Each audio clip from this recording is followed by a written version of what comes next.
2025년 8월 부산 기장군의 한 아파트에서 북한 이탈 주민이 50대 여성 정 씨의 남동생 정 씨가 숨진 채 발견됩니다. 발견 장소는 집안 거실 외부 침입 흔적은 없었고 현장은 이른바 밀실에 가까운 상태였습니다.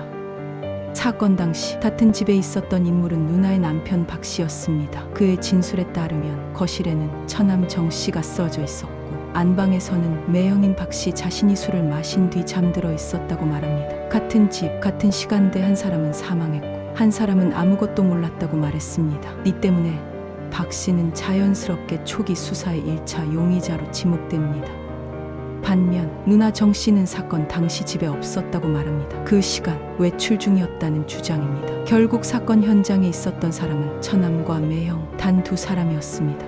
수사는 박 씨를 중심으로 진행됩니다. 박 씨는 수사 초기부터 줄곧 무고를 주장합니다. 나는 하지 않았다. 억울하다. 하지만 그의 주장은 수사의 흐름을 바꾸지 못합니다. 그리고 처남이 숨진 지 5일 뒤 또 하나의 비극이 발생합니다. 박 씨는 자신의 차량 안에서 유서를 남긴 채 숨진 상태로 발견됩니다. 다만 경찰은 유서의 구체적인 내용을 공개하지 않았습니다. 유서에 무슨 말이 적혀 있었는지는 현재까지 알려지지 않았습니다. 이로 인해 박 씨가 왜 극단적인 선택을 했는지 그 심경은 여전히 의문으로 남게 됩니다. 이 사건은 당시 이렇게 정리되는 듯 보였습니다. 매형이 처남을 살해한 뒤 심리적 압박 속에서 극단적인 선택을 했다. 하지만 시간이 흐르면서 이 결론에 의문이 제기되기 시작합니다. 결정적인 전환점은 사건 발생 약 3개월 뒤였습니다. 경찰은 사망한 동생 정 씨의 몸에서 누나 정 씨가 평소 복용하던 수면제 성분이 검출됐다고 밝혔습니다. 알약의 구성과 성분이 정 씨의 처방약과 일치했다는 겁니다. 경찰은 정 씨를 피의자로 입건합니다. 또 한 가지 중요한 정황으로 경찰은 범행 당시 남편 박 씨에게도 수면제를 먹여 잠들게 한 뒤 범행이 이루어졌을 가능성을 유력하게 보고 있습니다. 실제로 사망한 박 씨의 혈액에서도 수면제 성분이 검출된 사실이 확인됩니다. 그것이 알고 싶다. 방송에서는 동생의 사망을 발견한 직후 누나 정 씨의 행동 또한 의문으로 제기됩니다. 정 씨는 동생이 쓰러져 있는 모습을 확인한 뒤 곧바로 119에 신고하지 않았습니다. 대신 가장 먼저 전화를 건 곳은 보험 설계사였습니다. 이 사실은 방송 제작진이 통화 기록과 관계자 증언을 통해 확인한 내용입니다. 제작진은 생명이 위급한 상황에서 구조 요청이 아닌 보험 관련 인물에게 먼저 연락했다는 점에 의문을 제기합니다.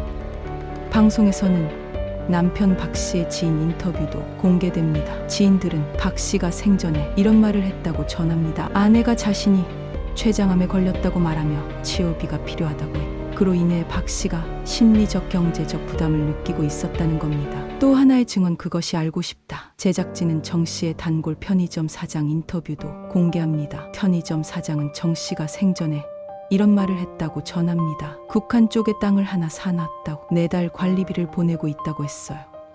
정 씨가 지속적인 금전 지출이나 송금을 하고 있었을 가능성을 시사합니다. 사망한 정 씨는 고속도로 직원 단체 보험에 가입돼 있어 사망보험도 포함돼 있었습니다. 이론상 누나 정 씨가 수령할 수 있는 보험금은 최대 1억 원. 전문가들은 이 금액만으로 범행을 단정할 수는 없지만 동기 분석에서 배제할 수 없는 요소라고 말합니다.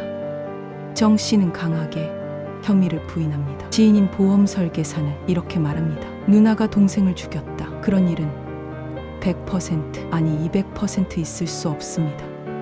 수면제 역시 스트레스로 인한 정신과 처방일 뿐이라는 주장입니다. 그것이 알고 싶다. 방송에서 정 씨는 이렇게 말합니다. 남편이 동생을 죽이고 스스로 목숨을 끊었다고 생각합니다. 이 장면은 시청자들에게 모든 책임이 이미 사망한 남편에게 전가되는 듯한 인상을 남깁니다. 반면 박 씨의 유족과 직장 지인들은 전혀 다른 말을 합니다. 각 씨는 억울한 사람이었고 그럴 사람이 아니었다는 주장합니다. 특히 경찰이 유서를 남겼다는 사실만 공개했을 뿐 그 내용은 유족에게도 알리지 않았다는 점은 의문을 키웁니다. 도진기 변호사는 현재 증거만으로 정 씨를 피의자로 입건하기에는 불충분하다고 지적합니다. 사망 추정 시각 역시 너무 넓게 설정돼 있어 누나의 외출 시간과 겹친다는 점도 문제로 언급됩니다. 그럼에도 최근 경찰은 증거인멸 우려를 이유로 정 씨를 구속했습니다. 법원 역시 수사의 필요성을 인정해 구속영장을 발부하였습니다. 언론은 이번 사건을 이렇게 전합니다. 남동생 살해 혐의, 탈북 여성 50대 구속. 그리고 그 기사에는 뒤이어 또 하나의 표현이 붙습니다. 빚 10억 원, 수면제와 유서, 보험과 돈 문제, 그리고 2번의 죽음. 이 사건은 단순한 가족 비극이 아니라 여러 이해관계가 얽힌 진실 게임으로 흘러가고 있습니다. 남은 핵심은 휴대전화, 포렌식, 그 안에 담긴 기록이 이 사건의 방향을 바꿀 마지막 단서가 될 수 있습니다. 과연 누가 진실을 말하고 있고 누가 거짓을 말하고 있는 걸까요? 이 사건의 결론은 아직 정해지지 않았습니다. 힘겨운 북한 생활을 버티다 목숨을 걸고 탈북한 그녀. 그러나 대한민국에서 그녀는 동생을 살해한 살인자로 지목됩니다. 과연 진짜 범인일까요? 아니면 탈북민이라는 이유로 억울하게 구속된 것일까요? 여러분은 어떻게 보시나요?